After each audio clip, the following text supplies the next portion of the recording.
So I would say the right way to look at it is how do we get to an ideal scenario? And smaller governments, less intrusive, less powerful, less surveillance, these are all things that are good. So downsizing governments is a good thing. A separation of money and state is a good thing. But how do you get there? They're not going to disappear tomorrow, right? These government structures, these authority centers, they're not going to just evaporate because of us buying Bitcoin.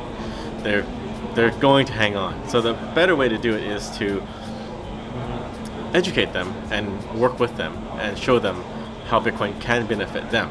And there's also an effect that benefits the people. If a nation state has Bitcoin, if they understand proof of work, if they understand mining can be beneficial to energy grids, then it actually might benefit people. Like they won't freeze in the winter because there's enough energy, right? There's no shortage.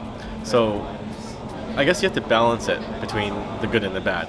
So obviously giving an authoritarian government, great money, sound money, is not a good thing, but there are governments that want to help their people. And I like to go back to El Salvador as an example.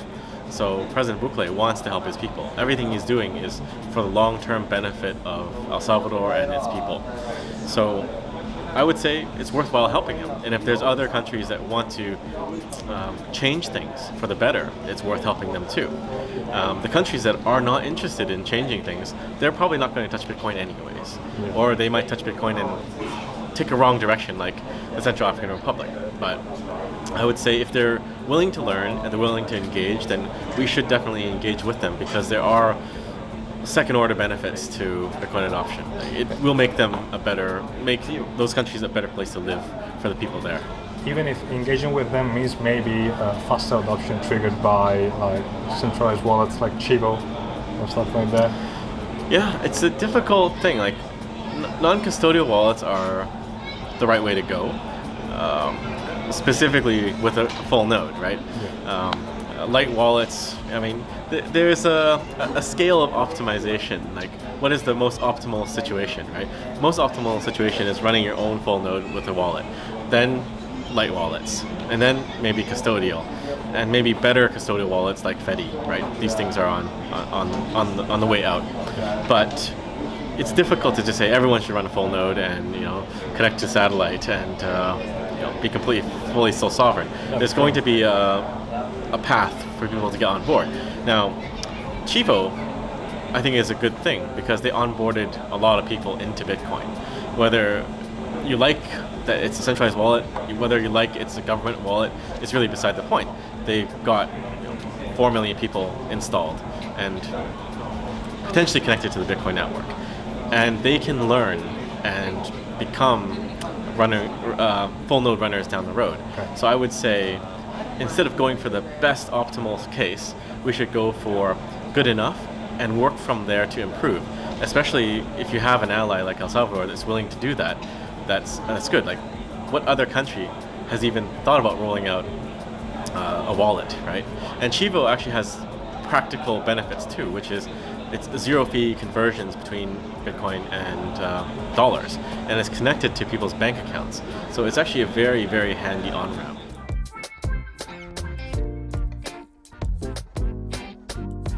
I think so. You just have to align the incentives, but it's also a Trojan horse for common sense and good policy. Like, if you look at the problems in Europe right now, it's because of lack of common sense and bad policy over a very long time frame, right? Nuclear plants being shut down, that didn't happen overnight. It was a slow campaign by certain groups that forced that shutdown, and now you have this energy crisis. But if you can get nation states adopting Bitcoin and understanding it, they may not do things like try to ban non-custodial wallets, like self-hosted wallets, or try to ban proof of work, like just ridiculous concepts. So there's a direct benefit to educating people about Bitcoin, whether you agree that they should have it or they shouldn't have it. But I would rather get them on board, have a nation state mining, and we reduce the chances that they ban mining or they attack the network or something like that. It's better that they are participating in Bitcoin as a peer, helping to secure the network and benefiting from the network.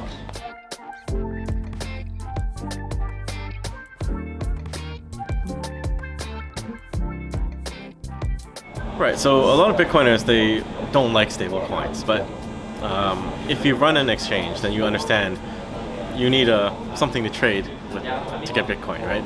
And stable coins are a very useful tool.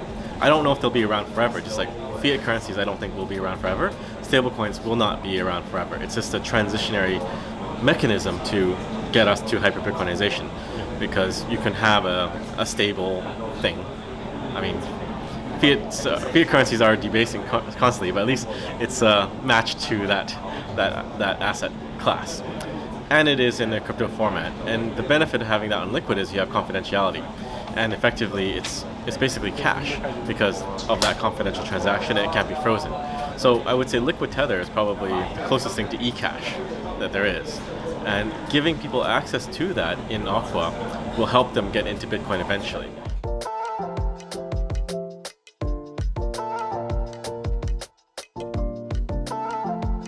Yes and no. I mean, I don't think those things will be ready for prime time anytime soon. I believe Taro is not yet proven, but we already have Liquid Tether, right? There's like $16 or so million issued on the Liquid network, and it should not be difficult to incentivize more issuance on Liquid and take away some of that stablecoin market share from the other chains. Because it's better for end users to have Liquid Tether because of that privacy, because they can't be frozen, and it doesn't involve a shitcoin. So I think it's just win-win-win to use Liquid Tether.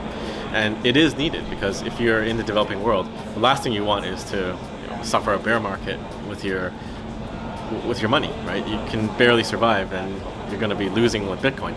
Bitcoin is nice if you can afford it, but for some people, they cannot afford it. Or at least you need to give them the optionality to go into Bitcoin or a stablecoin and let them make their own decision, instead of just saying blindly, just take Bitcoin, just take Bitcoin. It's not pragmatic for a lot of the world right now.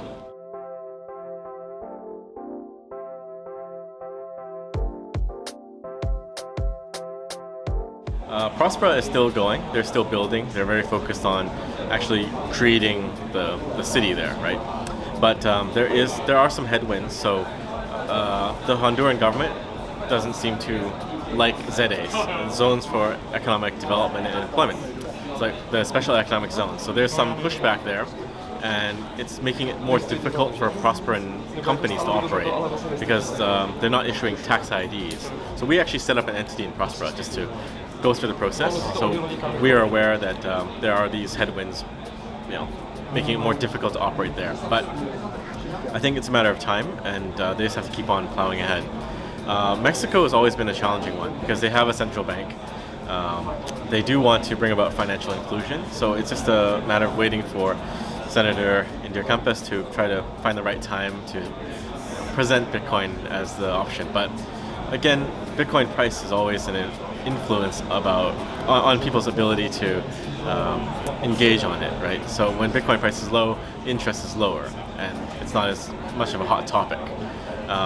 The recent implosion of various shitcoins like Terra Luna has also impacted the ability for us to engage, because unfortunately there's still a lot of people, and politicians especially, are bundling the two together.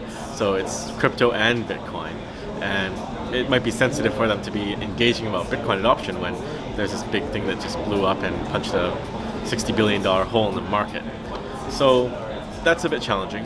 Madeira, I think they're still going ahead, and they have an announcement coming soon in the coming weeks, but they're still moving ahead. But of course, what kind of announcement? You have to wait for that. They're cautious because they are in the EU, and if they're too aggressive or move too quickly, there could be blowback from the EU. So they have to proceed with a bit of caution.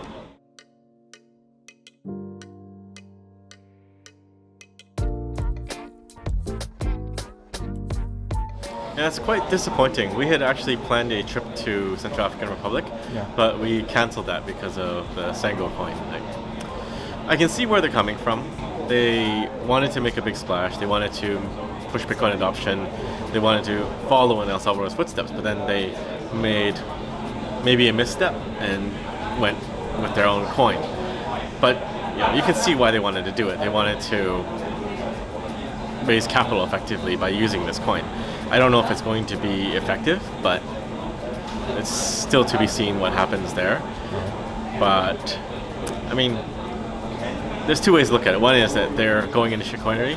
The other one is that maybe Sango might help them get off of the CFA franc. And if it does help, then good for them. But still, it's disappointing that they didn't go further in the direction of Bitcoin and finding other ways to finance themselves, like using Bitcoin.